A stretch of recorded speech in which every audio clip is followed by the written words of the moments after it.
a un nuevo video. Mi nombre es Dylan Milano y en esta oportunidad les explicaré sobre el síndrome diarreico. Previamente al tema les estaré hablando sobre la anatomía funcional del intestino delgado y del intestino grueso. El intestino delgado es el segmento más largo del tubo digestivo. Comienza en el píloro y termina en la válvula ileocecal. Este tiene una longitud de 4 a 7 metros. Se divide en 3 regiones. Estas son el duodeno, yeyuno e ilio. El duodeno es el segmento más corto y retroperitoneal. Comienza en el esfínter pilórico del estómago. Se extiende alrededor de 25 centímetros hasta que comienza el yeyuno en forma de C. El yeyuno mide alrededor de 1 metro y se extiende hasta el ilio. El ilion, por su parte, es la región final y más larga del intestino delgado, que mide alrededor de 2 metros y se une con el intestino grueso por medio de la válvula ileocecal, que es esta que observamos acá. Las funciones del intestino delgado principalmente son la digestión y la absorción de los alimentos, y también cumple con una función defensiva evitando la proliferación de las bacterias. Por su parte, la anatomía funcional del intestino grueso, este mide alrededor de 1,5 metros de largo y 6,5 centímetros de diámetro. Este está unido a la pared abdominal posterior por medio de su mesocolon. Este tiene 4 regiones principales. Son el ciego, el colon, el recto y el ano. El ciego es una bolsa pequeña que mide 6 centímetros de largo. Está unida al apéndice vermiforme que mide 8 centímetros. También se encuentra la válvula ileocecal, que es la que lo une con el intestino delgado, y por encima del ciego este sigue con el colon, que está dividido en colon ascendente, transverso, descendente y sigmoides. El colon ascendente, como su nombre lo indica, asciende hasta el borde inferior del hígado, formando el ángulo hepático. Sigue como colon transverso por el lado derecho, formando el ángulo esplénico que queda debajo del vaso. Este desciende como colon descendente hasta acá el colon sigmoides, que se encuentra cerca de la cresta ilíaca, y luego viene en los últimos 20 centímetros del tubo digestivo el recto, que en sus últimos 2 o 3 centímetros va a estar conformado por el conducto anal. La fisiopatología. Una vez que ya conocemos sus funciones normales, tanto del intestino delgado como del intestino grueso, en su fisiopatología se va a observar que el quimo transita con demasiada rapidez por el intestino delgado y que las heces pasan en forma acelerada por el intestino grueso. Esto va a conllevar a que no haya suficiente tiempo para la absorción, por lo que provoca un aumento de la frecuencia, volumen y contenido líquido de las heces, causado por este incremento de la motilidad intestinal y la disminución de la absorción intestinal, lo que nos lleva a el síndrome diarreico, que se define como el conjunto de signos y síntomas causados por el incremento anormal de la cantidad de líquido excretado por el recto e incremento de la frecuencia de las deposiciones. Cuando el contenido fecal de agua supera los 20 mililitros por 24 horas, es decir, deposiciones de más de 3 veces al día, puede afirmarse que estamos en presencia de diarrea. Clasificación y etiología. Se clasifica en diarrea aguda e infecciosa. En la diarrea aguda encontramos la diarrea aguda infecciosa en la parte de los viajeros por turistas, por ejemplo, América Latina, Asia y África, que se van a ver expuestos a bacterias como Escherichia coli, Campylobacter y virus como el coronavirus. También por turistas a Rusia, ya sea por protozoarios como el Giardia, y por pacientes que se hayan expuesto a cruceros en barco por virus como el norovirus. En el caso de que sea por alimentos, se va a ver presente en el pollo por bacterias como la salmonella, Campylobacter y Shigella, y en la carne molida, bacterias como la Escherichia coli.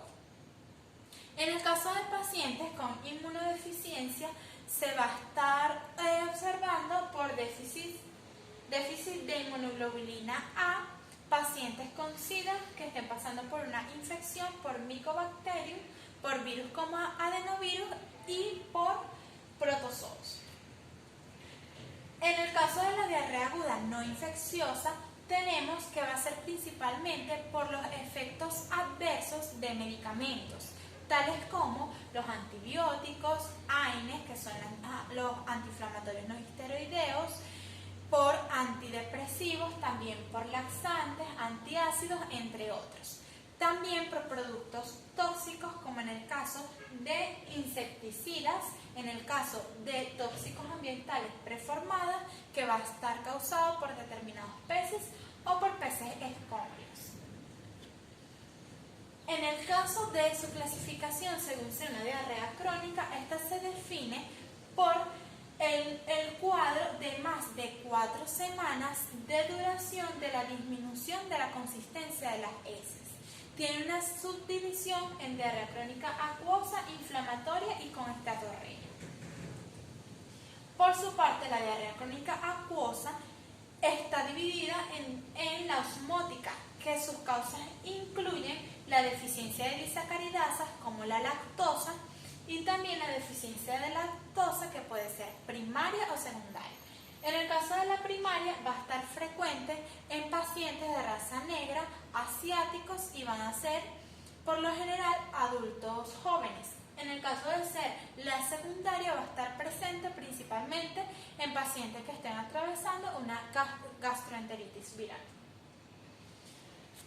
La diarrea crónica acuosa puede ser secretora y sus causas incluyen a infecciones virales como el rotavirus, a distintas bacterias como el Escherichia coli, por protozoarios como el Giardia, entre otros.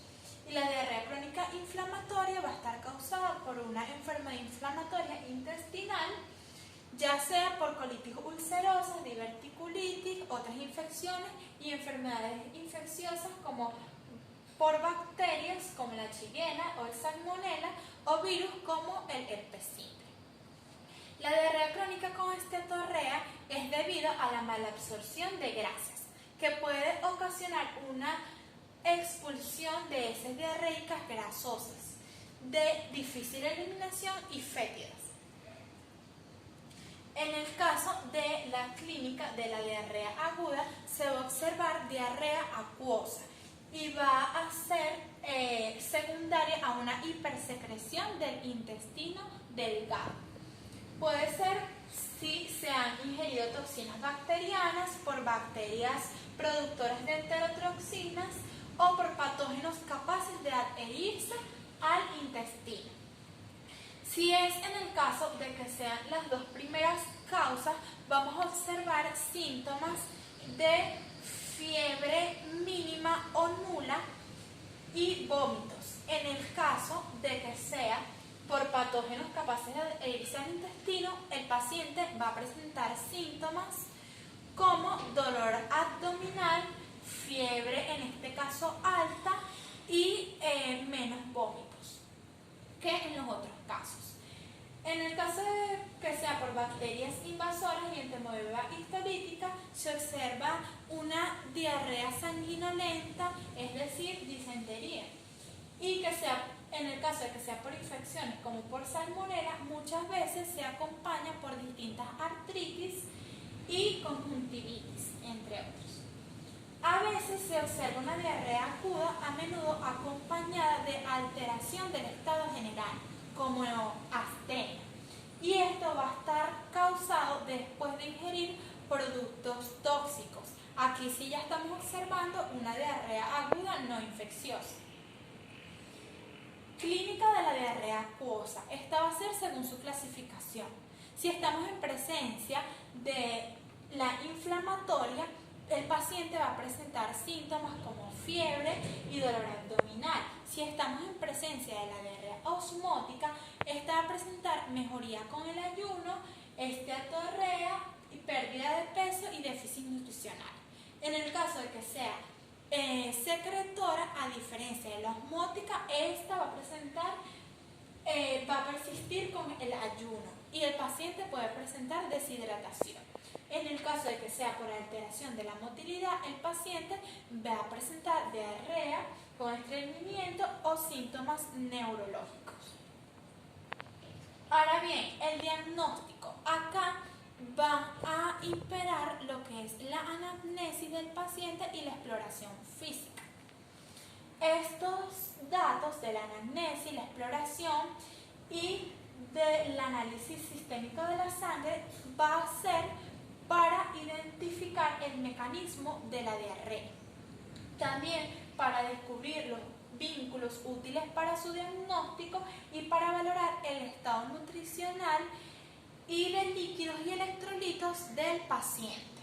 Acá se debe tomar en cuenta en el interrogatorio del paciente el comienzo, la duración, su evolución, también factores que empeoren, como en el caso de algunos alimentos, o con el que se vea mejoría. Y contamos también con la escala de Bristol, que esta nos va a indicar si estamos en presente de diarrea, como podemos observar acá, si por falta de fibra, ligera diarrea importante, entre otros. Debe tomarse nota de la presencia de incontinencia fecal, de fiebre, de pérdida de peso, de dolor o de algunos factores de riesgo a los que se haya visto expuesto el paciente, como algún tipo de viajes o algún consumo de fármacos. En el caso del tratamiento y la prevención, vamos a estar tomando en cuenta, muy importante, la reposición de líquidos y electrolitos. Seguidamente de que en la diarrea que sea de menor grado, la loperamida, que inhibe la secreción y la motilidad intestinal, va a mejorar estos síntomas. Eso va a ser en el caso de la diarrea aguda. También nos podemos tratar con medicamentos como la quinolona, el ciprofloxacino, entre otros.